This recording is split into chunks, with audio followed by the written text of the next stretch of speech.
भैया हमार दिमाग इतना खराब बाटे ना, हमार मन तो करता भैया ना कि हम साला आत्महत्या कर लें। अरे यार ऐसा क्या बोला का करी भैया, हमार घर परिवार हमार जेल हराम कर दिले बाना सा। हमेशा उन्हें खाली पैसा चाहिए पैसा।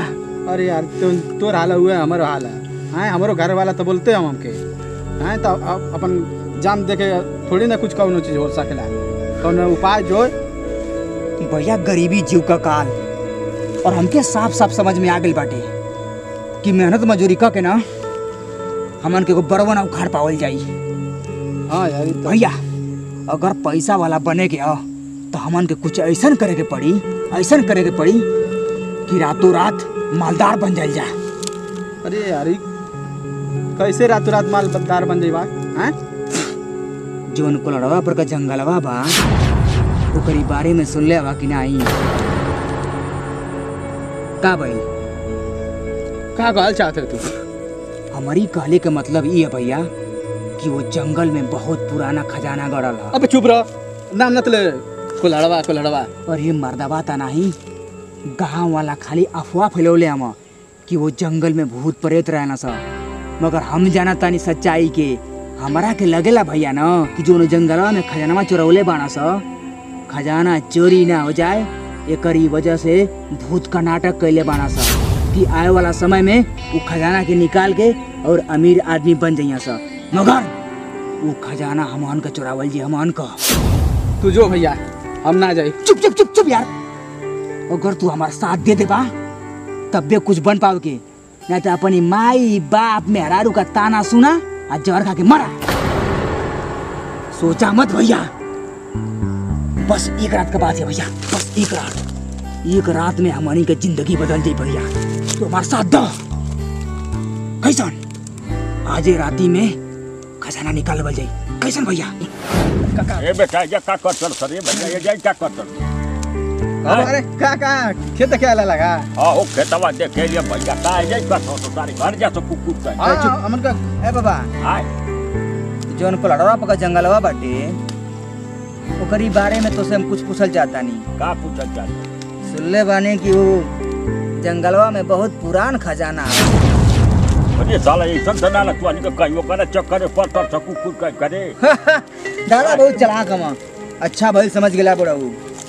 दोनों लोग के बहुत ताना रहत रहला कि हमन के निकम्मा बानी जा कुछ कर ना सकेली जा, मगर अब हमन के देखावल जाई पूरा गांव में हमन सन केउरा रही बाबा, केहू ना रही। अरे साले कुकुर खजाना का सर पर जे लेके सोच के गल साला जड़ से खत्म हो गेल, ओकरे खानदान सहित उजड़ गई। तो के का पता बा कई बार रात का जात का मन का खन खन खन खन बाजत रहे रुपया, हम खुद अपन आँखी देखल है, मगर हिम्मत ना पड़ल बेटा क्योंकि हमन के जाके उठा ले। तो लोग का हिम्मत दे लिए ना पड़ल बुढ़ऊ, काहे से कि खजाना पर हमनी का नाम लिखल बाटे। तो लोग का ना, अब तू निकल जा बुढ़ऊ, चुपचाप निकल जा। निकल बुढ़वा निकल, चल बाबा चल। ना मन जे साले खत्म हो जीवा तोरे एकदम जड़ से। निकल बुढ़वा निकल निकल निकल तोरे साले कुकुर निकल बुढ़वा निकल। उनका पूरा परिवार खत्म हो जाए रे साला। जा सारो जा अपनी मर्जी का काम करा लो साले।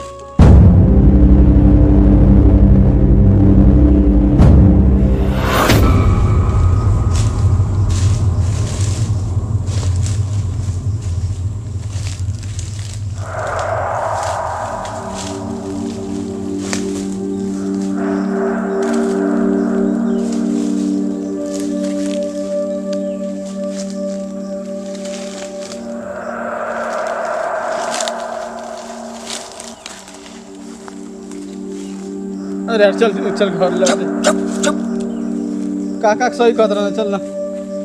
आवाज बंद कर। एक काम करे के एकदम सावधानी से चुपचाप रहिए, काहे से कि जंगल में जानवर भी हो सकेला सा, हमन पर अटैक भी कर सकेला सा, हमला कर दिया सा।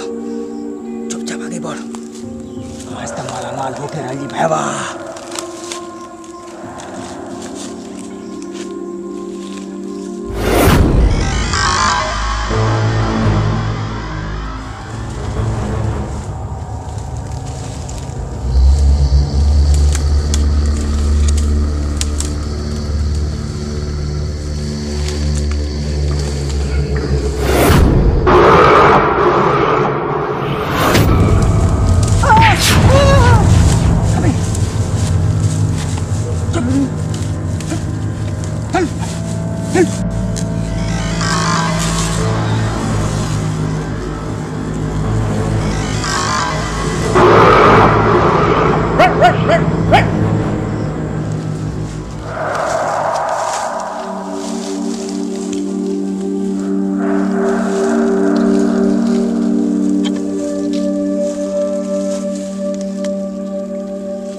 चाहे जो भी होके भाड़वा रहे चाहे ना रहे, हाथ सही खाने के पड़ी खाना चाहिए, लेकिन खजाना चाहिए तो तुम खजाना चाहिए हमके। ये तो सनगर कुल बिगाड़ था काम।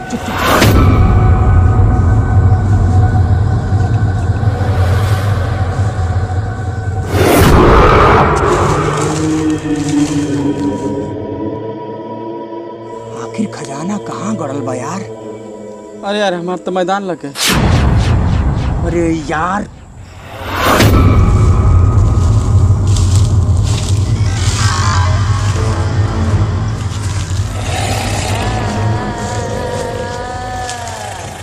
कैसे आवाज जंगल में ऐसे ऐसे आवाज आवत रहे। तू डर मत, अबे हम आई ना, भयंकर आवाज आवती रे भाई।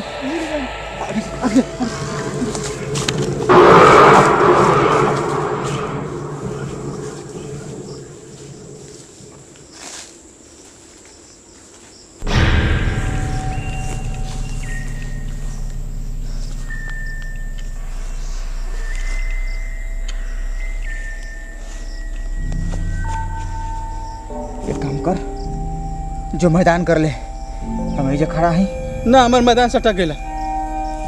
पागल भले का ना तू संग चल बता। मैं जाने जो ना, तू मैदान कर ले, फिर खजाना खोजल ले। हम आई ना, तू डर मत। तू आव ना। ना ना तू जो तू चालू।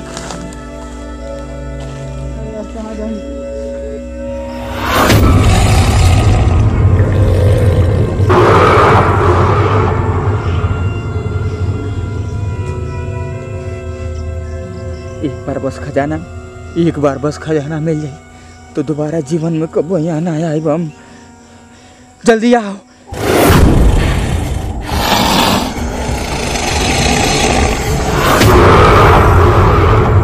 इतना जोर से लगा लाला, हम मैदानियों ना उतरा था। अरे कहले कि न चल खजाना की लालच में।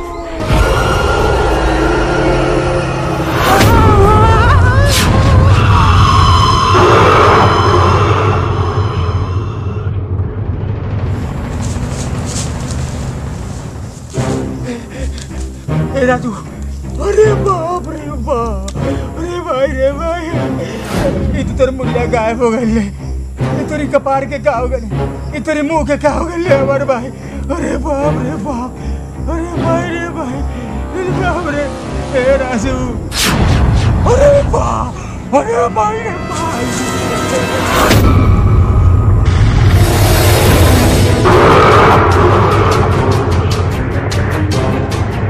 अरे बाप रे बाप, अरे हमारे भाई राजू क्या हो गए? कौन मार दे।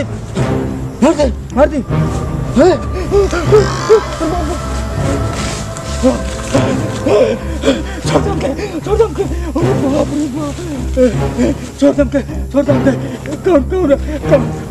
कौन है जंगल में? छोड़ दम के।